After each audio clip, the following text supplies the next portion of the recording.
ਵਾਹਿਗੁਰੂ ਜੀ ਕਾ ਖਾਲਸਾ ਵਾਹਿਗੁਰੂ ਜੀ ਕੀ ਫਤਿਹ। ਮੈਂ ਜਿੰਨੇ ਵੀ ਸਮੂਹ ਇਹ ਟੀਵੀ ਪ੍ਰੋਗਰਾਮ ਵੇਖ ਰਹੇ ਆ ਸਿੱਖ ਸੰਗਤ ਨੂੰ ਬੇਨਤੀ ਕਰਨੀ ਚਾਹੁੰਦਾ ਕਿ ਜਦੋਂ ਵੀ ਜੂਨ 84 ਦਾ ਜੂਨ ਦਾ ਮਹੀਨਾ ਖਾਸ ਕਰਕੇ ਆਉਂਦਾ ਹੈ ਤੇ ਸਾਨੂੰ ਆਪਣੇ ਹਿਰਦਿਆਂ ਦੇ ਵਿੱਚ ਜਿਹੜੇ ਜੂਨ 84 ਦੇ ਵਿੱਚ ਸ਼ਹੀਦ ਹੋਏ ਸਿੰਘ ਹਨ ਉਹਨਾਂ ਵਾਸਤੇ ਕੋਈ ਨਾ ਕੋਈ ਪ੍ਰੋਗਰਾਮ ਜ਼ਰੂਰ ਉਲੀਕਣੇ ਚਾਹੀਦੇ ਹਨ। ਤੇ ਜੋ ਵੀ ਆਪਣੇ ਸ਼ਹਿਰਾਂ ਜਾਂ ਕਿਤੇ ਵੀ ਆਪਾਂ ਨੂੰ ਜਾ ਕੇ ਕੋਈ ਮੈਮੋਰੈਂਡਮ ਦੇ ਸਕਦੇ ਹਾਂ ਜਾਂ ਕੋਈ ਆਪਾਂ ਕੋਈ ਨਗਰ ਕੀਰਤਨ ਦੇ ਪ੍ਰੋਗਰਾਮ ਲਿਖ ਸਕਦੇ ਹਾਂ, ਸਾਨੂੰ ਜ਼ਰੂਰ ਕਰਨੇ ਚਾਹੀਦੇ ਹਨ।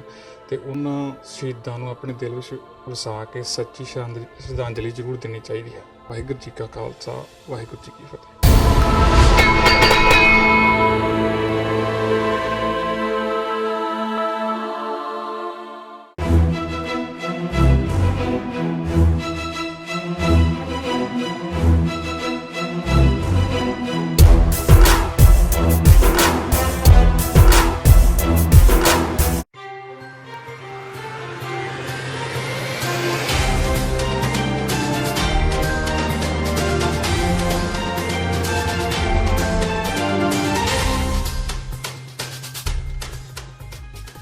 सत श्री अकाल। टीवी 84 देख रहे सारे दर्शकों का स्वागत है। मैं हरप्रीत कौर ते बुलेटिन की शुरुआत करते हैं हेडलाइंस के नाल। 17वीं लोक सभा के सैशन के दूजे दिन भी सौं चुक रस्म का चलता रहा दौर। सुखबीर बादल ने वाहिगुरू जी का खालसा वाहिगुरू जी की फतेह, भगवंत मान ने इनकलाब जिंदाबाद, जबकि सनी देओल ने इंग्लिश में चुकी सौं। अधीर रंजन चौधरी बने लोक सभा विच विरोधी धिर दे आगू। राहुल गांधी दे इनकार तो बाद संसदी मैंबरां दी कमेटी ने कीता अधीर रंजन चौधरी दा नाम तय। बैठक विच AK एंटनी, जयराम रमेश, गुलाम नबी आजाद समेत तमाम वड्डे आगुआं ने भरी हाजरी। दिल्ली दी मुखर्जी नगर थाणे दी पुलिस ने एक सिख आटो चालक ते उसदे बेटे दी कुੱਟਮਾਰ दे मुद्दे ते सियासी आगुआं दी बयानबाजी तेज। लोक इंसाफ पार्टी दे आगू सिमरजीत सिंह बैंस ने दिल्ली पुलिस दी कीती निंदा, कहा देश भर विच पुलिस वाले अपने आप नूं समझदे ने रब। एयर इंडिया करेगा 27 सितंबर तो मुंबई, पटना, अमृतसर ते मुंबई नैरोबी रूटां ते नवीं उड़ाणां शुरू। केंद्रीय शहरी हवाबाजी मंत्री हरदीप सिंह पुरी ने कीता ट्वीट, कहा अमृतसर दीआं चिरकोणीਆਂ ਮੰਗਾਂ ਕਰਨਗੇ ਪੂਰੀਆਂ। ਤੇ ਨਸ਼ਿਆਂ ਨੂੰ ਠੱਲਣ ਦੇ ਪੰਜਾਬ ਸਰਕਾਰ ਦੇ ਦਾਅਵੇ ਹੋਏ ਖੋਖਲੇ। ਬਠਿੰਡਾ ਵਿੱਚ ਨੌਜਵਾਨ ਲੜਕੀ ਦੀ ਨਸ਼ੇ ਦੀ ਓਵਰਡੋਜ਼ ਨਾਲ ਮੌਤ, ਕੈਪਟਨ ਸਰਕਾਰ ਸਵਾਲਾਂ ਦੇ ਘੇਰੇ ਵਿੱਚ। ਤੇ ਹੁਣ ਇਹਨਾਂ ਖਬਰਾਂ ਦਾ ਵਿਸਥਾਰ। 17ਵੀਂ ਲੋਕ ਸਭਾ ਦੇ ਪਹਿਲੇ ਸੈਸ਼ਨ ਦਾ ਅੱਜ ਦੂਜਾ ਦਿਨ ਸੀ। ਅੱਜ ਸੈਸ਼ਨ ਦੌਰਾਨ ਸ਼੍ਰੋਮਣੀ ਅਕਾਲੀ ਦਲ ਦੇ ਪ੍ਰਧਾਨ ਸੁਖਬੀਰ ਬਾਦਲ, ਬਾਲੀਵੁੱਡ ਅਦਾਕਾਰ ਸਨੀ ਦਿਓਲ ਤੇ ਆਮ ਆਦਮੀ ਪਾਰਟੀ ਦੇ ਇਕਲੌਤੇ MP ਭਗਵੰਤ ਮਾਨ ਨੇ ਲੋਕ ਸਭਾ ਵਿੱਚ ਸੰਸਦ ਮੈਂਬਰ ਵਜੋਂ ਸਹੁੰ ਚੁੱਕੀ। ਸੁਖਬੀਰ ਬਾਦਲ ਨੇ ਵਾਹਿਗੁਰੂ ਜੀ ਕਾ ਖਾਲਸਾ ਵਾਹਿਗੁਰੂ ਜੀ ਕੀ ਫਤਿਹ ਨਾਲ ਆਪਣੀ ਸਹੁੰ ਸਮਾਪਤ ਕੀਤੀ। ਇਸੇ ਦੌਰਾਨ ਭਗਵੰਤ ਮਾਨ ਨੇ ਸਹੁੰ ਚੁੱਕਣ ਤੋਂ ਬਾਅਦ ਜਦੋਂ ਇਨਕਲਾਬ ਜ਼ਿੰਦਾਬਾਦ ਦੇ ਨਾਅਰੇ ਲਗਾਏ ਤਾਂ ਬਾਕੀ ਮੈਂਬਰਾਂ ਤੇ ਉਹਨਾਂ ਵਿਚਾਲੇ ਥੋੜੀ ਬਹਿਸਾ ਬਹਿਸੀ ਵੀ ਹੋਈ। ਸਨੀ ਦਿਓਲ ਨੇ ਅੰਗਰੇਜ਼ੀ ਵਿੱਚ ਸਹੁੰ ਚੁੱਕੀ, ਪਰ ਇਸ ਦੌਰਾਨ ਸਨੀ ਦਿਓਲ ਦੀ ਜ਼ੁਬਾਨ ਫਿਸਲ ਗਈ ਤੇ ਉਹਨਾਂ ਅਪ ਹੋਲਡ ਦੀ ਥਾਂ ਵਿਦ ਹੋਲਡ ਬੋਲ ਦਿੱਤਾ। ਮੈਂ ਸੁਖਬੀਰ ਸਿੰਘ ਬਾਦਲ ਜੋ ਲੋਕ ਸਭਾ ਦਾ ਮੈਂਬਰ ਚੁਣਿਆ ਗਿਆ ਹਾਂ, ਈਸ਼ਵਰ ਦੀ ਸਹੁੰ ਖਾਂਦਾ ਹਾਂ ਕਿ ਮੈਂ ਕਾਨੂੰਨ ਰਾਹੀਂ ਸਥਾਪਿਤ ਭਾਰਤ ਦੇ ਸੰਵਿਧਾਨ ਪ੍ਰਤੀ ਸੱਚੀ ਸ਼ਰਧਾ ਤੇ ਨਿਸ਼ਠਾ ਰੱਖਾਂਗਾ, ਭਾਰਤ ਦੀ ਸਰਬ ਸਮਰੱਥਾ ਅਤੇ ਅਖੰਡਤਾ ਨੂੰ ਕਾਇਮ ਰੱਖਾਂਗਾ ਅਤੇ ਜਿਸ ਅਹੁਦੇ ਨੂੰ ਮੈਂ ਸੰਭਾਲਣ ਵਾਲਾ ਹਾਂ ਉਸ ਦੇ ਕਰਤੱਵਾਂ ਨੂੰ ਸ਼ਰਧਾਪੂਰਵਕ ਨਿਭਾਵਾਂਗਾ। ਵਾਹਿਗੁਰੂ ਜੀ ਕਾ ਖਾਲਸਾ ਵਾਹਿਗੁਰੂ ਜੀ ਕੀ ਫਤਿਹ। I, Sunny Deol, having been elected a member of the House of the People, do swear in the name of God that I will bear true faith and allegiance to the Constitution of India as by law established, that I will uphold the sovereignty and integrity of India, and that I will faithfully discharge the duty upon which I am about to enter. मैं ਭਗਵੰਤ ਮਾਨ ਜੋ ਲੋਕ ਸਭਾ ਦਾ member ਚੁਣਿਆ ਗਿਆ ਹਾਂ, ਈਸ਼ਵਰ ਦੀ ਸਹੁੰ ਖਾਂਦਾ ਹਾਂ ਕਿ ਮੈਂ ਕਾਨੂੰਨ ਰਾਹੀਂ ਸਥਾਪਿਤ ਭਾਰਤ ਦੇ ਸੰਵਿਧਾਨ ਪ੍ਰਤੀ ਸੱਚੀ ਸ਼ਰਧਾ ਤੇ ਨਿਸ਼ਠਾ ਰੱਖਾਂਗਾ, ਭਾਰਤ ਦੀ ਸਰਬ ਸਮਰੱਥਾ ਅਤੇ ਅਖੰਡਤਾ ਨੂੰ ਕਾਇਮ ਰੱਖਾਂਗਾ ਅਤੇ ਜਿਸ ਅਹੁਦੇ ਨੂੰ ਮੈਂ ਸੰਭਾਲਣ ਵਾਲਾ ਹਾਂ ਉਹਦੇ ਕਰਤੱਵਾਂ ਨੂੰ ਸ਼ਰਧਾਪੂਰਵਕ ਨਿਭਾਵਾਂਗਾ। ਇਨਕਲਾਬ ਜ਼ਿੰਦਾਬਾਦ। ਕਾਂਗਰਸ ਨੇ ਆਪਣੇ ਸੀਨੀਅਰ ਆਗੂ ਅਧੀਰ ਰੰਜਨ ਚੌਧਰੀ ਨੂੰ ਲੋਕ ਸਭਾ ਵਿੱਚ ਵਿਰੋਧੀ ਧਿਰ ਦਾ ਆਗੂ ਬਣਾਇਆ ਹੈ। ਦੱਸਿਆ ਜਾ ਰਿਹਾ ਹੈ ਕਿ ਇਸ ਅਹੁਦੇ ਲਈ ਪਹਿਲਾਂ ਰਾਹੁਲ ਗਾਂਧੀ ਦਾ ਨਾਮ ਫਾਈਨਲ ਕੀਤਾ ਗਿਆ ਸੀ, ਪਰ ਉਹਨਾਂ ਦੇ ਇਨਕਾਰ ਤੋਂ ਬਾਅਦ ਅਧੀਰ ਰੰਜਨ ਨੂੰ ਵਿਰੋਧੀ ਧਿਰ ਦਾ ਆਗੂ ਬਣਾਇਆ ਗਿਆ। ਦੱਸ ਦੇਈਏ ਕਿ ਦਿੱਲੀ ਵਿੱਚ UPA ਪ੍ਰਧਾਨ ਸੋਨੀਆ ਗਾਂਧੀ ਦੇ ਨਿਵਾਸ ਵਿਖੇ ਕਾਂਗਰਸ ਪੋਲੀਟੀਕਲ ਅਫੇਅਰ ਕਮੇਟੀ ਦੀ ਬੈਠਕ ਹੋਈ। ਇਸ ਬੈਠਕ ਵਿੱਚ ਪਾਰਟੀ ਦੇ तमाम ਵੱਡੇ ਆਗੂ AK Antony, Jairam Ramesh, Ghulam Nabi Azad, Anand Sharma, P Chidambaram, Adhir Ranjan Chaudhary ते K सुरेश मौजूद रहे। आदिसी अधीर रंजन चौधरी लोकसभार सदस्य निर्वाचित हইয়া সত্যনিষ্ঠার সহিত প্রতিজ্ঞা করিতেছি যে আমি বিধি দ্বারা প্রতিষ্ঠিত ভারতের সংবিধানের প্রতি প্রকৃত বিশ্বাস ও আনুগত্য পোষণ করিব। আমি ভারতের সার্বভৌমত্ব ও সংহতি রক্ষা করিয়া চলিব এবং যে কর্তব্যভার আমি গ্রহণ করিতে চলিয়াছি তাহা আমি বিশ্বস্তভাবে নির্বাহ করিব। ਲੋਕ ਇਨਸਾਫ ਪਾਰਟੀ ਦੇ ਮੁਖੀ ਸਿਮਰਜੀਤ ਸਿੰਘ ਬੈਂਸ ਨੇ ਦਿੱਲੀ ਪੁਲਿਸ ਵੱਲੋਂ ਸ਼ਰੇਆਮ ਸਿੱਖ ਵਿਅਕਤੀ ਤੇ ਉਸਦੇ ਪੁੱਤਰ ਦੀ ਕੀਤੀ ਗਈ ਕੁੱਟਮਾਰ ਦੀ ਨਿੰਦਾ ਕੀਤੀ ਹੈ। ਬੈਂਸ ਨੇ ਕਿਹਾ ਕਿ ਅੱਜ ਪੂਰੇ ਦੇਸ਼ ਵਿੱਚ ਪੁਲਿਸ ਵਾਲੇ ਆਪਣੇ ਆਪ ਨੂੰ ਰੱਬ ਸਮਝ ਰਹੇ ਨੇ। ਦਿੱਲੀ ਦੀ ਘਟਨਾ ਵਿੱਚ ਪੁਲਿਸ ਵਾਲਿਆਂ ਨੂੰ ਸਸਪੈਂਡ ਨਹੀਂ ਸਗੋਂ ਡਿਸਮਿਸ ਕਰਨਾ ਚਾਹੀਦਾ ਹੈ ਤਾਂ ਜੋ ਅੱਗੇ ਤੋਂ ਕੋਈ ਪੁਲਿਸ ਵਾਲਾ ਅਜਿਹੀ ਘਿਨੌਣੀ ਹਰਕਤ ਕਰਨ ਦੀ ਹਿੰਮਤ ਨਾ ਕਰੇ, ਕਿਉਂਕਿ ਸਿੱਖ ਭਾਈਚਾਰਾ ਦੇਸ਼ ਦੀ ਰਾਖੀ ਲਈ ਜਾਣਿਆ ਜਾਂਦਾ ਹੈ ਤੇ ਪੁਲਿਸ ਨੇ ਸਿੱਖ ਦੀ ਪੱਗ ਦਾ ਹੀ ਅਪਮਾਨ ਕੀਤਾ ਹੈ। ਇਸ ਦੇ ਨਾਲ ਹੀ ਬੈਂਸ ਨੇ ਕਿਹਾ ਕਿ ਪੰਜਾਬ ਵਿੱਚ ਕਾਂਗਰਸ ਦੀ ਗੁੰਡਾਗਰਦੀ ਜ਼ੋਰਾਂ ਤੇ ਹੈ। ਕਾਂਗਰਸੀ ਲੀਡਰਾਂ ਤੇ ਕਾਂਗਰਸੀ ਵਰਕਰਾਂ ਦੀਆਂ ਗੁੰਡਾਗਰਦੀ ਕਰਦਿਆਂ ਦੀਆਂ ਅੱਜ ਅਨੇਕਾਂ ਵੀਡੀਓ ਵਾਇਰਲ ਹੋ ਰਹੀਆਂ ਨੇ ਤੇ ਪੰਜਾਬ ਵਿੱਚ ਲਾਅ ਐਂਡ ਆਰਡਰ ਦਾ ਜਨਾਜ਼ਾ ਨਿਕਲਿਆ ਹੋਇਆ ਹੈ। ਇਸ ਦੇ ਨਾਲ ਹੀ ਬੈਂਸ ਨੇ ਕਿਹਾ ਕਿ ਕੈਪਟਨ ਅਮਰਿੰਦਰ ਸਿੰਘ ਨੂੰ ਗ੍ਰਹਿ ਵਿਭਾਗ ਕਿਸੇ ਹੋਰ ਨੂੰ ਦੇ ਦੇਣਾ ਚਾਹੀਦਾ ਹੈ ਤਾਂ ਜੋ ਪੰਜਾਬ ਵਿੱਚ ਲਾਅ ਐਂਡ ਆਰਡਰ ਦੀ ਸਥਿਤੀ ਕਾਇਮ ਹੋ ਸਕੇ। ਅੱਜ ਪੂਰੇ ਦੇਸ਼ ਦੇ ਅੰਦਰ ਜਿਹੜਾ ਪੁਲਿਸ ਤੰਤਰ ਹੈਗਾ ਉਹ ਆਪਣੇ ਆਪ ਨੂੰ ਧਰਤੀ ਦਾ ਰੱਬ ਸਮਝ ਰਿਹਾ। ਕੱਲਾ ਸਸਪੈਂਡ ਕਰਕੇ ਸਬਕ ਨਹੀਂ ਆਉਂਦਾ, ਇਹਨਾਂ ਨੂੰ ਡਿਸਮਿਸ ਕਰਨਾ ਚਾਹੀਦਾ ਤਾਂ ਜੋ ਅੱਗੇ ਤੋਂ ਕੋਈ ਪੁਲਿਸ ਅਧਿਕਾਰੀ ਐਸੀ ਕਰਤੂਤ ਕਰਨ ਦੀ ਜੁਰਤ ਨਾ ਕਰ ਸਕੇ। ਸਿੱਖ ਉਹ ਆ ਜਿਹੜੇ ਸਰਹੱਦਾਂ ਦੀ ਰਾਖੀ ਲਈ, ਦੇਸ਼ ਦੀ ਰਾਖੀ ਵਾਸਤੇ ਜਾਣੇ ਜਾਂਦੇ ਤੇ ਤੁਸੀਂ ਦਸਤਾਰਾਂ ਦਾ ਅਪਮਾਨ ਕਰੋ। ਇਹ ਜਿਹੜਾ ਸਸਪੈਂਡ ਕਰਨ ਦੀ ਕਾਰਵਾਈ ਹੈ ਕੁਛ ਨਹੀਂ ਹੈਗੀ, ਇਹਨਾਂ ਨੂੰ ਸਸਪੈਂਡ ਨਹੀਂ, ਇਹਨਾਂ ਨੂੰ ਡਿਸਮਿਸ ਕਰਨਾ ਚਾਹੀਦਾ। ਕਾਂਗਰਸ ਪਾਰਟੀ ਦੇ ਅਹੁਦੇਦਾਰ, ਕਾਂਗਰਸ ਪਾਰਟੀ ਦੇ ਚੁਣੇ ਹੋਏ ਨੁਮਾਇੰਦੇ ਲੋਕਾਂ ਦੇ ਉੱਤੇ ਤਸ਼ੱਦਦ ਕਰਦਿਆਂ ਦੀਆਂ ਵੀਡੀਓਜ਼ ਆਈਆਂ, ਔਰਤਾਂ ਦੇ ਉੱਤੇ ਤਸ਼ੱਦਦ ਹੋ ਰਿਹਾ, ਲੋਕਾਂ ਦੀਆਂ ਜ਼ਮੀਨ ਜਾਇਦਾਦਾਂ ਦੇ ਉੱਤੇ ਕਬਜ਼ੇ ਹੋ ਰਹੇ। ਸੋ ਲਾਅ ਐਂਡ ਆਰਡਰ ਦਾ ਜਨਾਜ਼ਾ ਪੰਜਾਬ ਦੇ ਵਿੱਚ ਪੂਰੀ ਤਰ੍ਹਾਂ ਨਿਕਲ ਚੁੱਕਿਆ। ਕੈਪਟਨ ਅਮਰਿੰਦਰ ਸਿੰਘ ਜਿਨ੍ਹਾਂ ਦੇ ਕੋਲੇ ਹੋਮ ਮਿਨਿਸਟਰੀ ਹੈ, ਉਹਨਾਂ ਨੂੰ ਤੁਰੰਤ ਹੋਮ ਮਿਨਿਸਟਰੀ ਆਪਣੇ ਕਿਸੇ ਸਬਆਰਡੀਨੇਟ ਸਾਥੀ ਨੂੰ ਦੇ ਦੇਣੀ ਚਾਹੀਦੀ ਹੈ ਤਾਂ ਜੋ ਪੰਜਾਬ ਦੇ ਅੰਦਰ ਲਾਅ ਐਂਡ ਆਰਡਰ ਮੇਨਟੇਨ ਹੋ ਸਕੇ। ਸ਼ਹਿਰੀ ਹਵਾਬਾਜ਼ੀ ਮੰਤਰੀ ਹਰਦੀਪ ਸਿੰਘ ਪੁਰੀ ਨੇ ਅੰਮ੍ਰਿਤਸਰ ਨੂੰ ਇੱਕ ਹੋਰ ਤੋਹਫਾ ਦਿੱਤਾ ਹੈ। ਉਹਨਾਂ ਨੇ ਮੁੰਬਈ, ਪਟਨਾ, ਅੰਮ੍ਰਿਤਸਰ ਉਡਾਨ ਦਾ ਐਲਾਨ ਕੀਤਾ ਹੈ। ਇਹ ਉਡਾਨ 27 ਸਤੰਬਰ ਤੋਂ ਸ਼ੁਰੂ ਹੋਏਗੀ। ਪੁਰੀ ਨੇ ਦੱਸਿਆ ਕਿ 에ਅਰ ਇੰਡੀਆ 27 ਸਤੰਬਰ ਤੋਂ ਮੁੰਬਈ, ਪਟਨਾ, ਅੰਮ੍ਰਿਤਸਰ ਤੇ ਮੁੰਬਈ ਨੈਰੋਬੀ ਰੂਟਾਂ ਤੇ ਨਵੀਆਂ ਉਡਾਣਾਂ ਸ਼ੁਰੂ ਕਰੇਗਾ। ਉਹਨਾਂ ਟਵੀਟ ਜ਼ਰੀਏ ਕਿਹਾ ਕਿ ਉਹਨਾਂ ਨੂੰ ਇਹ ਐਲਾਨ ਕਰਦਿਆਂ ਖੁਸ਼ੀ ਹੋ ਰਹੀ ਹੈ ਕਿ 27 ਸਤੰਬਰ ਨੂੰ ਵਿਸ਼ਵ ਸੈਰ ਸਪਾਟਾ ਦਿਹਾੜੇ ਮੌਕੇ 에ਅਰ ਇੰਡੀਆ ਵੱਲੋਂ ਮੁੰਬਈ ਤੋਂ ਨੈਰੋਬੀ ਲਈ ਸਿੱਧੀ ਉਡਾਨ ਸ਼ੁਰੂ ਕੀਤੀ ਜਾਵੇਗੀ। ਯਾਦ ਰਹੇ ਕਿ ਪੁਰੀ ਨੇ ਅਜੇ ਸ਼ੁੱਕਰਵਾਰ ਨੂੰ ਹੀ ਕੌਮੀ ਕੈਰੀਅਰ ਵੱਲੋਂ 27 ਸਤੰਬਰ ਤੋਂ ਅੰਮ੍ਰਿਤਸਰ, ਦਿੱਲੀ, ਟੋਰਾਂਟੋ ਉਡਾਨ ਸ਼ੁਰੂ ਕਰਨ ਦਾ ਐਲਾਨ ਕੀਤਾ ਸੀ। ਉਹਨਾਂ ਇੱਕ ਟਵੀਟ ਵਿੱਚ ਕਿਹਾ ਕਿ ਮੁੰਬਈ, ਪਟਨਾ, ਅੰਮ੍ਰਿਤਸਰ ਉਡਾਨ ਦੇ ਸ਼ੁਰੂ ਹੋਣ ਨਾਲ ਗੁਰੂ ਕੀ ਨਗਰੀ ਨੂੰ ਸ਼੍ਰੀ ਪਟਨਾ ਸਾਹਿਬ ਨਾਲ ਜੋੜਨ ਦੀ ਚਿਰੋਕਣੀ ਮੰਗ ਪੂਰੀ ਹੋ ਜਾਵੇਗੀ। ਗੁਰਦਾਸਪੁਰ ਵਿੱਚ ਭਾਰਤ-ਪਾਕਿਸਤਾਨ ਬਾਰਡਰ ਤੇ ਸਥਿਤ ਮਕੌੜਾ ਪੱਤਣ ਸਥਿਤ ਰਾਵੀ ਦਰਿਆ ਪਾਰ ਕਰਕੇ ਸਰਹੱਦ ਵੱਲ ਜਾ ਰਹੇ ਭਾਰਤੀ ਜਵਾਨਾਂ ਦੀ ਗੱਡੀ ਦਰਿਆ ਵਿੱਚ ਲੁੜਕ ਗਈ। ਹਾਦਸਾ ਦਰਿਆ ਵਿੱਚ ਬਣੇ ਪੁਲ ਦੇ ਟੁੱਟਣ ਕਰਕੇ ਵਾਪਰਿਆ। ਦੱਸ ਦਈਏ ਕਿ ਫੌਜ ਦੀ ਇਸ ਗੱਡੀ ਵਿੱਚ 8 ਜਵਾਨ ਸਵਾਰ ਸਨ ਜਿਨ੍ਹਾਂ ਬੜੀ ਮੁਸ਼ਕਿਲ ਨਾਲ ਆਪਣੀ ਜਾਨ ਬਚਾਈ। ਹੁਣ ਫੌਜ ਦੀ ਮਦਦ ਨਾਲ ਗੱਡੀ ਨੂੰ ਪਾਣੀ ਵਿੱਚੋਂ ਬਾਹਰ ਕੱਢਣ ਦੇ ਯਤਨ ਕੀਤੇ ਗਏ ਤੇ ਮੌਕੇ ਤੇ ਪੁੱਜੇ ਗੁਰਦਾਸਪੁਰ ਦੇ ਡਿਪਟੀ ਕਮਿਸ਼ਨਰ ਵਿਪੁਲ ਉਜਵਲ ਮੁਤਾਬਕ ਹਾਦਸੇ ਵਿੱਚ ਕੋਈ ਨੁਕਸਾਨ ਨਹੀਂ ਹੋਇਆ। ਉਹਨਾਂ ਦੱਸਿਆ ਕਿ ਗੱਡੀ ਨੂੰ ਬਾਹਰ ਕੱਢ ਲਿਆ ਗਿਆ ਹੈ। ਨੁਕਸਾਨੇ ਗਏ ਪੁਲ ਦੇ ਮੁੜ ਨਿਰਮਾਣ ਲਈ ਹੁਕਮ ਦੇ ਦਿੱਤੇ ਗਏ ਨੇ। ਸਾਨੂੰ ਦੱਸਿਆ ਗਿਆ ਹੈ ਇਸ ਵੇਲੇ ਕਿ ਆਪਣਾ ਜਿਹੜਾ ਮਕਲਾ ਪੁੱਤਰ ਦਾ ਪੰਟੂਨ ਬ੍ਰਿਜ ਸੀਗਾ ਉਹਦੇ 'ਚ ਹੋ ਗਿਆ ਥੋੜਾ ਜਿਹਾ ਇਸ ਤਰ੍ਹਾਂ ਦਾ ਹਾਦਸਾ। ਜਿਹੜੀ ਆਰਮੀ ਦੀ ਇਹ ਗੱਡੀ ਸੀਗੀ ਉਹ ਜਿਹੜੇ ਤਖਤੇ ਲੱਗੇ ਹੋਏ ਸੀ ਟੁੱਟ ਗਏ ਤੇ ਫਸ ਗਈ। ਹੁਣ ਮੈਨੂੰ ਪਤਾ ਲੱਗਿਆ ਗੱਡੀ ਤੋਂ ਨਿਕਲ ਗਈ ਹੈ ਤੇ ਨਾਲ ਉੱਤੇ ਕੋਈ ਜਾਨ ਮਾਲ ਦਾ ਹੋਰ ਨੁਕਸਾਨ ਨਹੀਂ ਹੋਇਆ। ਬਟ ਜਿਹੜਾ ਜੇ ਪੰਟੂਨ ਬ੍ਰਿਜ ਨਾਲ ਜਿਹੜਾ ਨੁਕਸਾਨ ਹੋਇਆ ਹੈ ਉਹਦਾ ਅਸੀਂ ਇਮੀਡੀਏਟਲੀ ਰੀਅਸੈਸਮੈਂਟ ਕਰਵਾ ਕੇ ਉਹਨੂੰ ਠੀਕ ਕਰਵਾਵਾਂਗੇ ਕਿਉਂਕਿ ਉਧਰ ਵਾਲੇ ਪਾਸੇ ਦੇ ਜਿਹੜੇ ਪਿੰਡ ਨੇ ਉਹਨਾਂ ਦੇ ਲਈ ਉਹੀ ਬ੍ਰਿਜ ਹੈਗਾ ਜਿਹਦੇ ਕਰਕੇ ਉਹ ਉਧਰ ਤੋਂ ਆ ਜਾ ਸਕਦੇ ਨੇ। ਸੋ ਅਭੀ ਐਕਸੀਅਨ ਜਿਹੜੇ ਪਠਾਨਕੋਟ ਹੈ PWD ਉਹਨਾਂ ਦੇ ਨਾਲ ਅਸੀਂ ਗੱਲ ਕਰ ਰਹੇ ਨੇ ਕਿ ਮੌਕੇ ਤੇ ਪਹੁੰਚ ਕੇ ਅਸੈਸ ਕਰਨ ਕਿੰਨਾ ਨੁਕਸਾਨ ਹੋਇਆ ਤੇ ਆਪਾਂ ਉਹਨੂੰ ਜਲਦੀ ਤੋਂ ਜਲਦੀ ਵਾਪਸ ਰਿਪੇਅਰ ਕਰਵਾਈਏ। ਪੰਜਾਬ ਦੇ ਸਰਕਾਰੀ ਮੁਲਾਜ਼ਮਾਂ ਨੇ ਅਣਮਿੱਥੇ ਸਮੇਂ ਲਈ ਹੜਤਾਲ ਤੇ ਜਾਣ ਦਾ ਐਲਾਨ ਕਰ ਦਿੱਤਾ ਹੈ। ਇਸ ਨੂੰ ਕਲਮ ਛੋੜ ਹੜਤਾਲ ਦਾ ਨਾਮ ਦਿੱਤਾ ਗਿਆ ਹੈ। ਰਾਜ ਦੇ ਡਿਪਟੀ ਕਮਿਸ਼ਨਰਾਂ ਦੇ ਦਫ਼ਤਰਾਂ ਦੀ ਸੂਬਾ ਪੱਧਰੀ ਮੁਲਾਜ਼ਮ ਯੂਨੀਅਨ ਇਸ ਹੜਤਾਲ ਦਾ ਸਮਰਥਨ ਕਰ ਰਹੀ ਹੈ।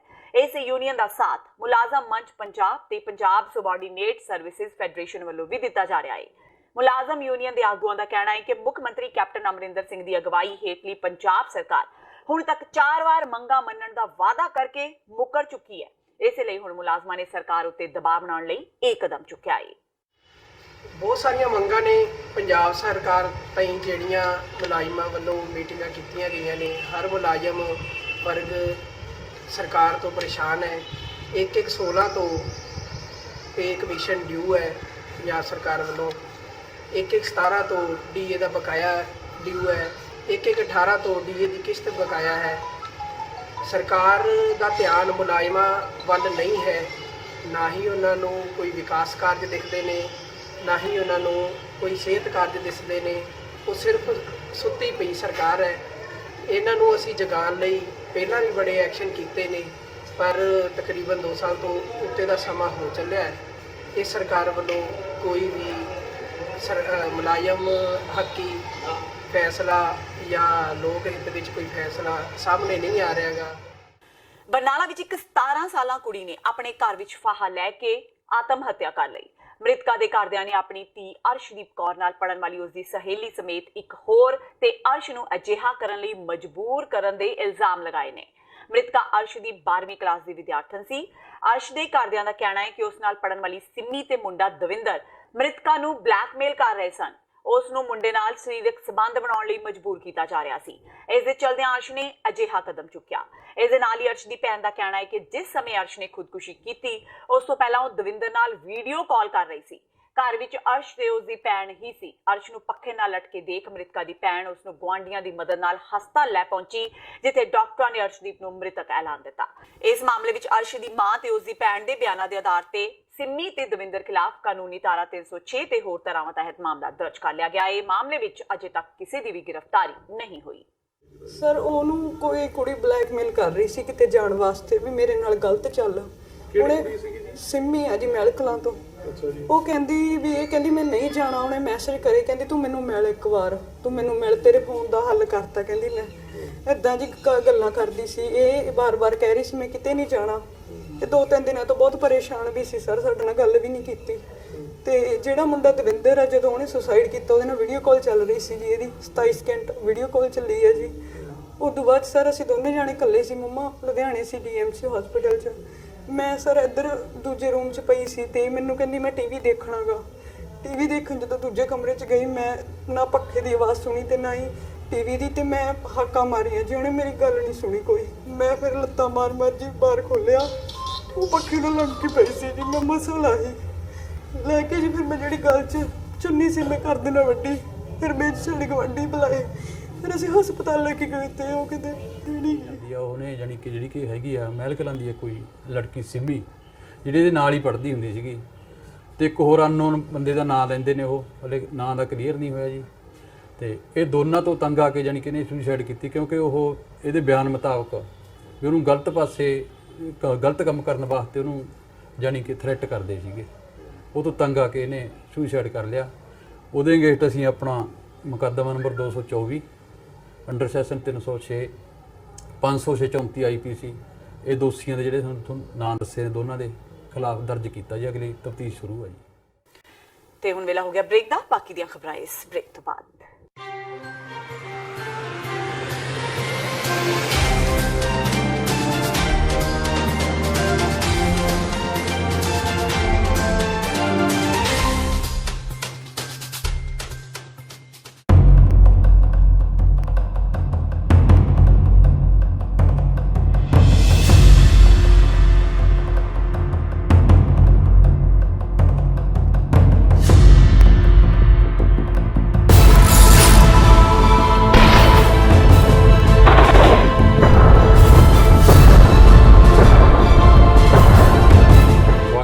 ਖਾਲਸਾ ਵਾਹਿਗੁਰੂ ਜੀ ਕੀ ਫਤਿਹ। ਜੂਨ 84 ਦਾ ਮਹੀਨਾ, ਤਪ ਦਾ ਮਹੀਨਾ, ਘੱਲੂਘਾਰੇ ਦਾ ਮਹੀਨਾ, ਜਿਸ ਵਿੱਚ ਭਾਰਤ ਸਰਕਾਰ ਵੱਲੋਂ ਹਰਿਮੰਦਰ ਸਾਹਿਬ ਦੇ ਵਿੱਚ ਹਜ਼ਾਰਾਂ ਸਿੱਖ ਕੋ ਕੇ ਸ਼ਹੀਦ ਕਰ ਦਿੱਤੇ ਗਏ, ਅਕਾਲ ਤਖਤ ਢਾਹ ਦਿੱਤਾ ਗਿਆ। ਉਹਦਾ ਜੋ ਸੰਦੇਸ਼ ਹੈ ਉਹ ਇਹ ਹੈ ਕਿ ਅਸੀਂ ਆਪਣਾ ਖਾਲਸਾ ਰਾਜ ਚਾਹੁੰਦੇ ਹਾਂ, ਖਾਲਿਸਤਾਨ ਚਾਹੁੰਦੇ ਹਾਂ। ਇਹ ਇੱਕ ਪੈਗਾਮ ਜੋ ਸ਼ਹੀਦਾਂ ਨੇ ਸਾਨੂੰ ਦਿੱਤਾ, ਤੇ ਖਾਲਿਸਤਾਨ ਤੋਂ ਬਿਨਾਂ ਸਾਡਾ ਸਰਦਾ ਨਹੀਂ। ਸਾਡੇ ਕੋਲ ਹੋਰ ਕੋਈ ਰਸਤਾ ਨਹੀਂ, ਸਿਰਫ ਖਾਲਿਸਤਾਨ ਹੀ ਸਿੱਖ ਕੌਮ ਦੀ ਹੋਂਦ ਨੂੰ ਬਚਾ ਸਕਦਾ ਹੈ। ਸ਼ਹੀਦਾਂ ਦਾ ਜੋ ਪੈਗਾਮ ਹੈ ਉਹ ਇਹੋ ਹੀ ਹੈ ਕਿ ਖਾਲਿਸਤਾਨ ਬਣਾਈਏ ਤੇ ਖਾਲਿਸਤਾਨ ਦੇ ਵਿੱਚ ਰਹਿਣਾ ਸ਼ੁਰੂ ਕਰਾਂਗੇ ਤੇ ਤਾਂ ਸਾਡੀ ਜਿਹੜੀ ਹੋਂਦ ਹੈ ਉਹ ਬਚ ਸਕੇਗੀ। ਵਾਹਿਗੁਰੂ ਜੀ ਕਾ ਖਾਲਸਾ, ਵਾਹਿਗੁਰੂ ਜੀ ਕੀ ਫਤਿਹ।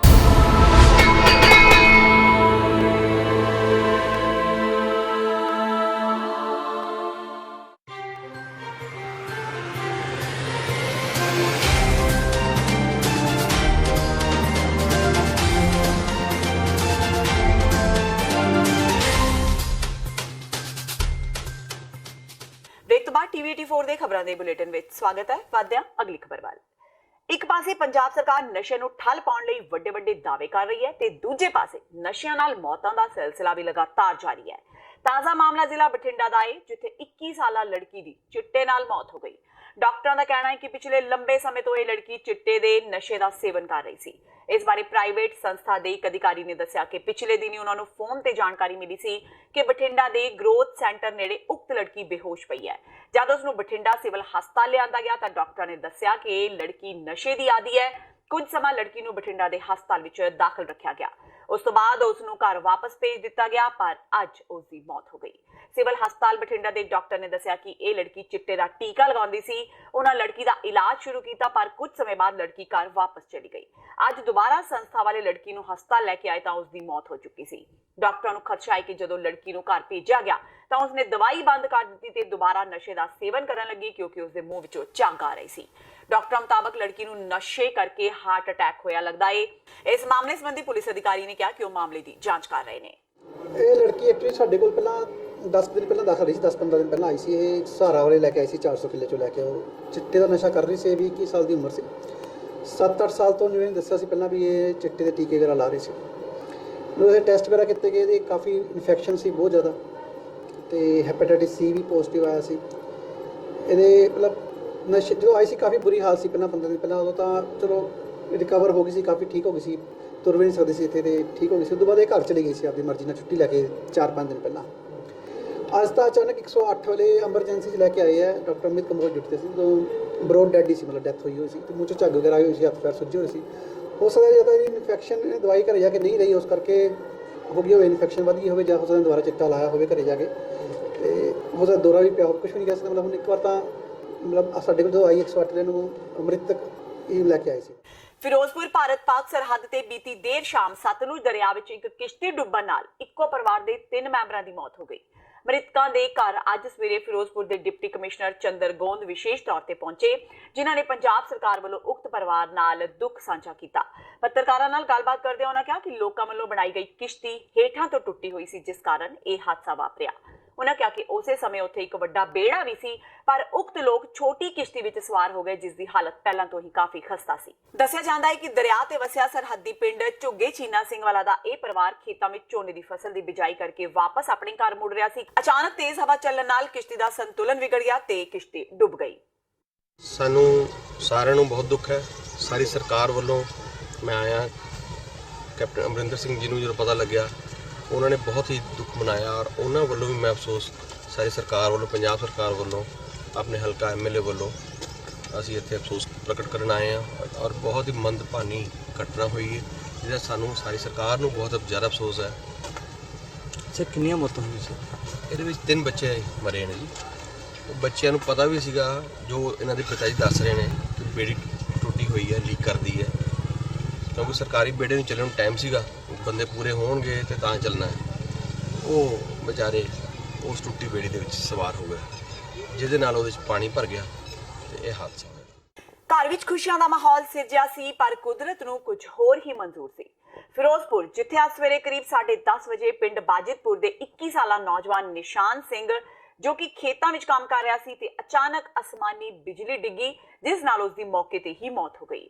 ਪ੍ਰਤੱਖਦਰਸ਼ੀਆਂ ਮੁਤਾਬਕ ਨਿਸ਼ਾਨ ਜਦੋਂ ਆਪਣੇ ਖੇਤ ਵਿੱਚ ਕੰਮ ਕਰ ਰਿਹਾ ਸੀ ਤਾਂ ਇੱਕ ਜ਼ੋਰਦਾਰ ਧਮਾਕਾ ਹੋਇਆ। ਅਸਮਾਨੀ ਬਿਜਲੀ ਦਾ ਧਮਾਕਾ ਇੰਨਾ ਜ਼ਬਰਦਸਤ ਸੀ ਕਿ ਨਿਸ਼ਾਨ ਨੂੰ 10 ਫੁੱਟ ਉੱਪਰ ਚੁੱਕ ਕੇ ਲੈ ਗਈ ਤੇ ਹੱਥ ਵਿੱਚ ਫੜੀ ਪਾਣੀ ਦੀ ਬੋਤਲ ਤੇ ਉਸਦੇ ਪਹਿਨੇ ਹੋਏ ਕੱਪੜੇ ਸੜ ਕੇ ਸੁਆਹ ਹੋ ਗਏ, ਜਿਸ ਨਾਲ ਆਸ-ਪਾਸ ਦੇ ਲੋਕ ਸਹਿਮ ਗਏ। ਜ਼ਿਕਰਯੋਗ ਹੈ ਕਿ ਨਿਸ਼ਾਨ ਸਿੰਘ ਦੇ ਵਿਆਹ ਦੀਆਂ ਤਿਆਰੀਆਂ ਚੱਲ ਰਹੀਆਂ ਸਨ। ਉਸ ਦੀ ਅਚਨਚੇਤ ਹੋਈ ਮੌਤ ਨਾਲ ਪੂਰੇ ਪਿੰਡ ਵਿੱਚ ਮਾਹੌਲ ਗਮਗੀਨ ਹੈ। ਤੇ ਖੇਤ 'ਚ ਕੰਮ ਕਰਦੇ ਸੀ। ਤੇ ਇਹਨਾਂ ਦਾ ਆਪਣਾ ਖੇਤ ਸੀ? ਆਪਣਾ ਖੇਤ ਸੀ, ਸਬਜ਼ੀ ਲਾਈ ਸੀ। ਤੇ ਜਦੋਂ ਬਾਰਿਸ਼ ਆਈ ਆ ਤੇ ਉਦੋਂ ਇਹ ਬਾਰਿਸ਼ ਨੂੰ ਵੇਖ ਕੇ ਘਰ ਨੂੰ ਆ ਰਹੇ ਸੀ। ਤੇ ਰਸਤੇ ਦੇ ਵਿੱਚ ਇਹਨਾਂ ਨੂੰ ਅਚਾਨਕ ਬਿਜਲੀ ਡਿੱਗ ਉੱਪਰਲੀ ਅਸਮਾਨੀ ਬਿਜਲੀ। ਇਹ ਘਰ ਦੇ ਇਕਲੌਤੇ ਬੇਟੇ ਸੀ? 2 ਭਰਾ ਸੀ। ਅੱਛਾ, ਇਹ ਵੱਡਾ ਸੀ ਜੀ। ਇਹਨਾਂ ਦਾ ਵਿਆਹ ਵੀ ਹੈਗਾ ਸੀ 20 ਦਿਨ ਦਾ? ਹਾਂਜੀ, ਮੰਗਿਆ ਸੀ, ਵਿਆਹ ਬੱਧਾ ਹੋਇਆ ਸੀ। ਅੰਮ੍ਰਿਤਸਰ ਵਿੱਚ ਚਿੱਟੇ ਦਿਨੀ ਹਥਿਆਰਾਂ ਦੇ ਜ਼ੋਰ ਤੇ ਲੁਟੇਰੇ ਸਿੱਕਾ ਗੈਸ ਏਜੰਸੀ ਦੇ ਮੈਨੇਜਰ ਭਾਰਤ ਭੂਸ਼ਣ ਤੋਂ 10.5 ਲੱਖ ਰੁਪਏ ਲੁੱਟ ਕੇ ਫਰਾਰ ਹੋ ਗਏ। ਘਟਨਾ ਬੀਤੇ ਦਿਨ ਦੀ ਹੈ ਜਦੋਂ ਭਾਰਤ ਭੂਸ਼ਣ ਕੈਸ਼ ਜਮ੍ਹਾਂ ਕਰਾਉਣ ਲਈ ਬਟਾਲਾ ਰੋਡ ਤੇ ਸਥਿਤ ਸਟੇਟ ਬੈਂਕ ਆਫ ਇੰਡੀਆ ਜਾ ਰਿਹਾ ਸੀ। ਇਸ ਦੌਰਾਨ ਰਸਤੇ ਵਿੱਚ ਉਸ ਨੂੰ ਦੋ ਅਣਪਛਾਤੇ ਲੁਟੇਰਿਆਂ ਨੇ ਇਹ ਕਹਿ ਕੇ ਰੋਕ ਲਿਆ ਕਿ ਉਹ ਉਹਨਾਂ ਦੀ ਭੈਣ ਨੂੰ ਛੇੜਦਾ ਏ। ਭਾਰਤ ਭੂਸ਼ਣ ਨੂੰ ਜਦੋਂ ਦੋਵੇਂ ਨੌਜਵਾਨਾਂ ਤੇ ਸ਼ੱਕ ਹੋਇਆ ਤਾਂ ਉਹ ਨਜ਼ਦੀਕ ਸਥਿਤ ਇੱਕ ਦੁਕਾਨ ਵਿੱਚ ਵੜ ਗਿਆ। ਇਸ ਦੌਰਾਨ ਲੁਟੇਰੇ ਵੀ ਉਸ ਦੇ ਪਿੱਛੇ ਆਏ ਤੇ ਪਿਸਤੌਲ ਦੀ ਨੋਕ ਤੇ ਉਸ ਤੋਂ 10.5 ਲੱਖ ਰੁਪਏ ਦੀ ਨਕਦੀ ਵਾਲਾ ਬੈਗ ਖੋਹ ਕੇ ਫਰਾਰ ਹੋ ਗਏ। ਇਹ ਵਾਰਦਾਤ ਹੋਈ ਹੈ ਜੀ ਕੱਲ 3:30 ਵਜੇ ਦੀ। ਮੇਰਾ EMPLOYE ਹੈ ਭਾਰਤ ਭੂਸ਼ਣ, ਉਹਦਾ ਮੈਨੂੰ ਫੋਨ ਆਈ ਹੈ, ਕਾਲ ਆਈ ਹੈ ਕਿ ਇਸ ਤਰ੍ਹਾਂ ਮੇਰੇ ਕੋਲ ਬੈਗ ਖੋ ਕੇ ਲੈ ਗਏ ਨੇ। ਮੈਂ ਉਹਨੂੰ ਪੁੱਛਿਆ ਤੂੰ ਕਿੱਥੇ ਹੈਗਾ? ਉਹਨੇ ਕਿਹਾ ਜੀ ਮੈਂ ਗੋਡਾਊਨ ਦੇ ਪਾਸ ਹੀ ਹਾਂ, ਮੈਨੂੰ ਦਾਤਰ ਮਾਰ ਕੇ ਮੇਰਾ ਬੈਗ ਖੋ ਕੇ ਲੈ ਗਏ ਨੇ। ਮੈਂ ਫਟਾਫਟ ਆਪਣੀ ਕਾਰ ਤੇ ਇੱਥੇ ਆਇਆ ਵਾ ਔਰ ਆ ਕੇ ਦੇਖਿਆ ਇੱਥੇ ਕਿ ਭਾਰਤ ਭੂਸ਼ਣ ਨੂੰ ਕੁਝ ਲੋਕ ਜਿਹੜਾ ਹੈ ਉਹ ਆਪਣਾ ਹਸਪੀਟਲ ਲੈ ਗਏ ਨੇ। ਤੇ ਫਟਾਫਟ ਅਸੀਂ ਹਸਪੀਟਲ ਗਏ, ਉੱਥੇ ਉਹਦਾ ਉਪਚਾਰ ਕਰਾਇਆ। ਉਹ ਵਾਰਦਾਤ ਜਿਹੜੀ ਹੋਈ ਹੈ ਜੀ ਉਹ 3:30 ਵਜੇ ਦੇ ਆਸ-ਪਾਸ ਹੀ ਇੱਥੇ ਹੋਈ ਹੈ। ਕੁਝ ਲੋਕਾਂ ਨੇ ਜਿਹੜੇ ਕਿ ਦੋ ਲੋਕ ਸਨ, ਉਹਨਾਂ ਨੇ ਮੋਟਰਸਾਈਕਲ ਦੇ ਉੱਪਰ ਸੀਗੇ, ਉਹਨਾਂ ਕੋਲ ਪਿਸਤੌਲ ਵੀ ਸੀਗਾ, ਦਾਤਰ ਵੀ ਸੀਗੀ ਔਰ ਉਹ ਇਹਦਾ ਫਾਲੋਅਪ ਕਰ ਰਹੇ ਸੀਗੇ ਔਰ ਇੱਥੇ ਇਸ ਮੌਕੇ ਦੇ ਉੱਤੇ ਦਾਤਰ ਮਾਰ ਕੇ ਉਹਦੇ ਕੋਲ ਉਹਦਾ ਬੈਗ ਜਿਹੜਾ ਖੋ ਕੇ ਲੈ ਗਏ। ਕੀ ਡਿਮਾਂਡ ਕਰਦੇ? ਪ੍ਰਸ਼ਾਸਨ ਕੋਲ ਡਿਮਾਂਡ ਕਰਦੇ ਲਾਅ ਐਂਡ ਆਰਡਰ ਨੂੰ ਠੀਕ ਕਰੋ ਤਾਂ ਕਿ ਜਿਹੜਾ ਵਪਾਰੀ ਵਰਗਾ ਕੰਮ ਕਰ ਸਕੇ। ਦੇਖੋ ਦੁਨੀਆ ਦੇ ਵਿੱਚ ਦਹਿਸ਼ਤ ਫੈਲੀ ਹੋਈ ਹੈ, ਰੋਜ਼ ਕੋਈ ਨਾ ਕੋਈ ਜਿਹੜੀ ਇਸ ਤਰ੍ਹਾਂ ਦੀ ਵਾਰਦਾਤ ਹੋ ਰਹੀ ਹੈ, ਪਰ ਇੱਕ ਵੀ ਅਗਰ ਟ੍ਰੇਸ ਆਊਟ ਹੋ ਜਾਂਦਾ ਜਿਵੇਂ ਵਾਰਦਾਤਾਂ ਪਿਛਲੇ ਕੁਝ ਟਾਈਮ 'ਚ ਹੋਈਆਂ ਤੇ ਡੈਫੀਨੇਟਲੀ ਇਹ ਲੀਡ ਮਿਲ ਜਾਂਦੀ ਔਰ ਬਾਰ-ਬਾਰ ਜਿਹੜੀਆਂ ਵਾਰਦਾਤਾਂ ਨਹੀਂ ਹੁੰਦੀਆਂ। ਜਿਹੜਾ ਕਿ ਕਹਿ ਰਹੀ ਹੈ ਸਰਕਾਰ, ਕਹਿ ਰਹੀ ਹੈ ਕਿ ਸ਼ਰੇਆਮ ਜਿਹੜਾ ਕਿ ਅਸੀਂ ਲਾਅ ਐਂਡ ਆਰਡਰ ਨੂੰ ਕੰਟਰੋਲ ਕਰ ਰਹੇ ਹਾਂ, ਨਸ਼ੇ ਦੀ ਪ੍ਰੋਬਲਮ ਸੀਗੀ, ਨਸ਼ਾ ਵੀ ਕੰਟਰੋਲ ਨਹੀਂ ਆ, ਨਸ਼ੇ ਕਰਕੇ ਹੀ ਇਹ ਚੀਜ਼ਾਂ ਆਉਂਦੀਆਂ।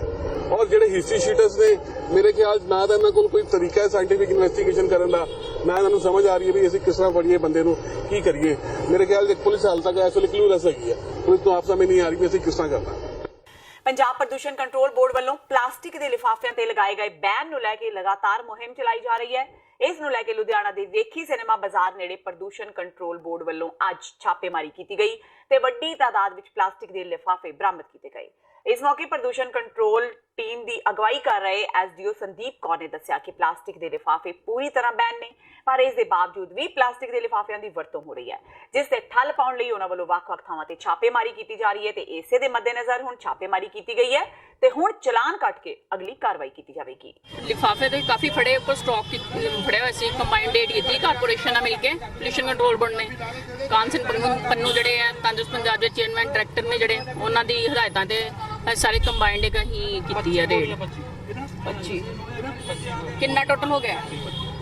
ਚਲਾਨ ਹੁਣ ਕੱਟਾਂਗੇ ਕਿਉਂਕਿ ਪਤਾ ਹੈ ਤੁਹਾਨੂੰ ਪਲਾਸਟਿਕ ਜਿਹੜਾ ਕੈਰੀ ਬੈਗ ਹੈ ਜਿਹੜਾ ਬੈਨ ਹੈ, ਠੀਕ ਹੈ, ਇਸ ਕਰਕੇ ਜਿਹੜਾ ਇਹ ਅਸੀਂ ਜਗ੍ਹਾ ਜਗ੍ਹਾ ਤੇ ਉਹ ਕਰ ਰਹੇ ਹਾਂ। ਦੋ ਤਿੰਨ ਵਾਰ ਪਹਿਲਾਂ ਵੀ ਰੇਡ ਪਈ ਜਾਣਾ ਤਾਂ ਵੀ ਬਿਮਾਰੀ ਨਹੀਂ, ਇਸੇ ਜਗ੍ਹਾ ਤੇ ਵੈਸੇ ਅਲੱਗ-ਅਲੱਗ ਜਗ੍ਹਾ ਤੇ ਅਸੀਂ ਕੀਤੀ, ਪਰ ਇੱਥੇ ਅਸੀਂ ਫਸਟ ਟਾਈਮ ਆਏ ਹਾਂ। ਕੈਨੇਡੀਅਨ ਸੂਬੇ ਕਿਊਬਿਕ ਨੇ ਧਰਮ ਨਿਰਪੱਖਤਾ ਦੇ ਨਾਮ ਤੇ ਇੱਕ ਅਜਿਹਾ ਵਿਵਾਦਗ੍ਰਸਤ ਬਿੱਲ ਪਾਸ ਕੀਤਾ ਹੈ ਜਿਸ ਕਾਰਨ ਕੋਈ ਸਿੱਖ ਸਰਕਾਰੀ ਮੁਲਾਜ਼ਮ ਦਸਤਾਰ ਨਹੀਂ ਸਜਾ ਸਕੇਗਾ, ਕੋਈ ਮੁਸਲਿਮ ਔਰਤ ਆਪਣਾ ਹਿਜਾਬ ਨਹੀਂ ਪਹਿਨ ਸਕੇਗੀ, ਕੋਈ ਮਸੀਹੀ ਆਪਣੇ ਗਲੇ ਵਿੱਚ ਸਲੀਬ ਲਟਕਾ ਕੇ ਨਹੀਂ ਜਾ ਸਕੇਗਾ ਤੇ ਇੰਜ ਹੀ ਕੋਈ ਹਿੰਦੂ ਔਰਤ ਆਪਣੇ ਮੱਥੇ ਤੇ ਬਿੰਦੀ ਵੀ ਨਹੀਂ ਲਗਾ ਸਕੇਗੀ। ਉਸੇ ਤਰ੍ਹਾਂ ਭਾਰਤੀ ਯਹੂਦੀ ਕਿਸੇ ਵੀ ਧਰਮ ਦਾ ਕੋਈ ਵਿਅਕਤੀ ਆਪਣੇ ਧਾਰਮਿਕ ਚਿੰਨ੍ਹ ਦਾ ਪ੍ਰਦਰਸ਼ਨ ਕਰਦਾ ਹੋਇਆ ਆਪਣੀ ਡਿਊਟੀ ਤੇ ਹਾਜ਼ਰ ਨਹੀਂ ਹੋ ਸਕੇਗਾ। ਇਹ ਬਿੱਲ ਪਾਸ ਹੋਣ ਤੋਂ ਪਹਿਲਾਂ ਕਿਊਬਿਕ ਦੀ ਨੈਸ਼ਨਲ ਅਸੈਂਬਲੀ ਵਿੱਚ ਇਸ ਬਿੱਲ ਤੇ ਬਹੁਤ ਲੰਬੀ ਬਹਿਸ ਹੋਈ। ਫਿਰ ਇਸ ਬਿੱਲ ਦੇ ਹੱਕ ਵਿੱਚ 75 ਤੇ ਖਿਲਾਫ 35 ਵੋਟਾਂ ਪਈਆਂ। ਇਸ ਤੋਂ ਪਹਿਲਾਂ ਪ੍ਰਧਾਨ ਮੰਤਰੀ ਜਸਟਿਨ ਟਰੂਡੋ ਤੇ ਵਿਰੋਧੀ ਧਿਰ ਦੇ ਆਗੂ ਐਂਡਰਿਊ ਸਕੀਰ ਤੇ ਜਗਮੀਤ ਸਿੰਘ ਜਿਹੇ ਰਾਸ਼ਟਰੀ ਪੱਧਰ ਦੇ ਆਗੂ ਵੀ ਇਸ ਬਿੱਲ ਦਾ ਸਖਤ ਵਿਰੋਧ ਕਰ ਚੁੱਕੇ ਨੇ। ਇਸ ਬਿੱਲ ਨਾਲ ਖਾਸ ਕਰਕੇ ਅਧਿਆਪਕ, ਪ੍ਰਿੰਸੀਪਲ, ਵਾਈਸ ਪ੍ਰਿੰਸੀਪਲ, ਪੁਲਿਸ ਅਧਿਕਾਰੀ, ਜੱਜ ਤੇ ਹੋਰ ਕਾਨੂੰਨੀ ਅਧਿਕਾਰੀ ਪ੍ਰਭਾਵਿਤ ਹੋਣਗੇ। ਮੌਂਟਰੀਅਲ ਗਜ਼ਟ ਦੀ ਰਿਪੋਰਟ ਮੁਤਾਬਕ ਇਸ ਗੱਲ ਤੇ ਵੀ ਚੌਕਸ ਨਜ਼ਰ ਰੱਖੀ ਜਾਵੇਗੀ ਕਿ ਕੀ ਸਾਰੇ ਮੁਲਾਜ਼ਮ ਇਸ ਨਵੇਂ ਨਿਯਮ ਦੀ ਪਾਲਣਾ ਕਰ ਵੀ ਰਹੇ ਨੇ ਜਾਂ ਨਹੀਂ। ਹੁਣ ਮੌਂਟਰੀਅਲ ਸਮੇਤ ਸਮੁੱਚੇ ਕਿਊਬਿਕ ਸੂਬੇ ਵਿੱਚ ਇਸ ਬਿੱਲ ਦਾ ਜ਼ਬਰਦਸਤ ਵਿਰੋਧ ਸ਼ੁਰੂ ਹੋ ਗਿਆ ਹੈ ਤੇ ਇਸ ਨੂੰ ਤੱਕ ਦੀਆਂ ਖਬਰਾਂ ਜਾਂਦੇ ਇੱਕ ਵਾਰ ਫੇਰ ਨਜ਼ਰ ਮਾਰਦੇ ਹਾਂ ਮੁੱਖ ਖਬਰਾਂ ਤੇ। 17ਵੀਂ ਲੋਕ ਸਭਾ ਦੇ ਸੈਸ਼ਨ ਦੇ ਦੂਜੇ ਦਿਨ ਵੀ ਸਹੁੰ ਚੁੱਕ ਰਸਮ ਦਾ ਚੱਲਦਾ ਰਿਹਾ ਦੌਰ। ਸੁਖਬੀਰ ਬਾਦਲ ਨੇ ਵਾਹਿਗੁਰੂ ਜੀ ਕਾ ਖਾਲਸਾ ਵਾਹਿਗੁਰੂ ਜੀ ਕੀ ਫਤਿਹ, ਭਗਵੰਤ ਮਾਨ ਨੇ ਇਨਕਲਾਬ ਜ਼ਿੰਦਾਬਾਦ, ਜਦਕਿ ਸਨੀ ਦਿਓਲ ਨੇ ਇੰਗਲਿਸ਼ ਵਿੱਚ ਚੁੱਕੀ ਸਹੁੰ। ਅਧੀਰ ਰੰਜਨ ਚੌਧਰੀ ਬਣੇ ਲੋਕ ਸਭਾ ਵਿੱਚ ਵਿਰੋਧੀ ਧਿਰ ਦੇ ਆਗੂ। ਰਾਹੁਲ ਗਾਂਧੀ ਦੇ ਇਨਕਾਰ ਤੋਂ ਬਾਅਦ ਸੰਸਦੀ ਮੈਂਬਰਾਂ ਦੀ ਕਮੇਟੀ ਨੇ ਕੀਤਾ ਅਧੀਰ ਰੰਜਨ ਚੌਧਰੀ ਦਾ ਨਾਮ ਤੈਅ। ਬੈਠਕ ਵਿੱਚ AK ਐਂਟਨੀ, ਜੈਰਾਮ ਰਮੇਸ਼, ਗੁਲਾਮ ਨਬੀ ਆਜ਼ਾਦ ਸਮੇਤ ਤਮਾਮ ਵੱਡੇ ਆਗੂਆਂ ਨੇ ਭਰੀ ਹਾਜ਼ਰੀ। ਦਿੱਲੀ ਦੀ ਮੁਖਰਜੀ ਨਗਰ ਥਾਣੇ ਦੀ ਪੁਲਿਸ ਨੇ ਇੱਕ ਸਿੱਖ ਆਟੋ ਚਾਲਕ ਤੇ ਉਸਦੇ ਬੇਟੇ ਦੀ ਕੁੱਟਮਾਰ ਦੇ ਮੁੱਦੇ ਤੇ ਸਿਆਸੀ ਆਗੂਆਂ ਦੀ ਬਿਆਨਬਾਜ਼ੀ ਤੇਜ਼। ਲੋਕ ਇਨਸਾਫ ਪਾਰਟੀ ਦੇ ਆਗੂ ਸਿਮਰਜੀਤ ਸਿੰਘ ਬੈਂਸ ਨੇ ਦਿੱਲੀ ਪੁਲਿਸ ਦੀ ਕੀਤੀ ਨਿੰਦਾ, ਕਿਹਾ ਦੇਸ਼ ਭਰ ਵਿੱਚ ਪੁਲਿਸ ਵਾਲੇ ਆਪਣੇ ਆਪ ਨੂੰ ਸਮਝਦੇ ਨੇ ਰੱਬ। 에ਅਰ ਇੰਡੀਆ ਕਰੇਗਾ 27 ਸਤੰਬਰ ਤੋਂ ਮੁੰਬਈ, ਪਟਨਾ, ਅੰਮ੍ਰਿਤਸਰ ਤੇ ਮੁੰਬਈ ਨੈਰੋਬੀ ਰੂਟਾਂ ਤੇ ਨਵੀਆਂ ਉਡਾਣਾਂ ਸ਼ੁਰੂ। ਕੇਂਦਰੀ ਸ਼ਹਿਰੀ ਹਵਾਬਾਜ਼ੀ ਮੰਤਰੀ ਹਰਦੀਪ ਸਿੰਘ ਪੁਰੀ ਨੇ ਕੀਤਾ ਟਵੀਟ, ਕਿਹਾ ਅੰਮ੍ਰਿਤਸਰ ਦੀਆਂ ਚਿਰਕੋਣੀਆਂ ਮੰਗਾਂ ਕਰਨਗੇ ਪੂਰੀਆਂ। ਤੇ ਨਸ਼ਿਆਂ ਨੂੰ ਠੱਲਣ ਦੇ ਪੰਜਾਬ ਸਰਕਾਰ ਦੇ ਦਾਅਵੇ ਹੋਏ ਖੋਖਲੇ। ਬਠਿੰਡਾ ਵਿੱਚ ਨੌਜਵਾਨ ਲੜਕੀ ਦੀ ਨਸ਼ੇ ਦੀ ਓਵਰਡੋਜ਼ ਨਾਲ ਮੌਤ, ਕੈਪਟਨ ਸਰਕਾਰ ਸਵਾਲਾਂ ਦੇ ਘੇਰੇ ਵਿੱਚ। ਇਸ ਦੇ ਨਾਲ ਹੀ TV 84 ਦਾ ਖਬਰਾਂ ਦਾ ਇਹ ਬੁਲੇਟਿਨ ਖਤਮ ਹੁੰਦਾ ਹੈ। ਮੈਨੂੰ ਹਰਪ੍ਰੀਤ ਕੌਰ ਨੂੰ ਦਿਓ ਇਜਾਜ਼ਤ। ਸਤਿ ਸ਼੍ਰੀ ਅਕਾਲ।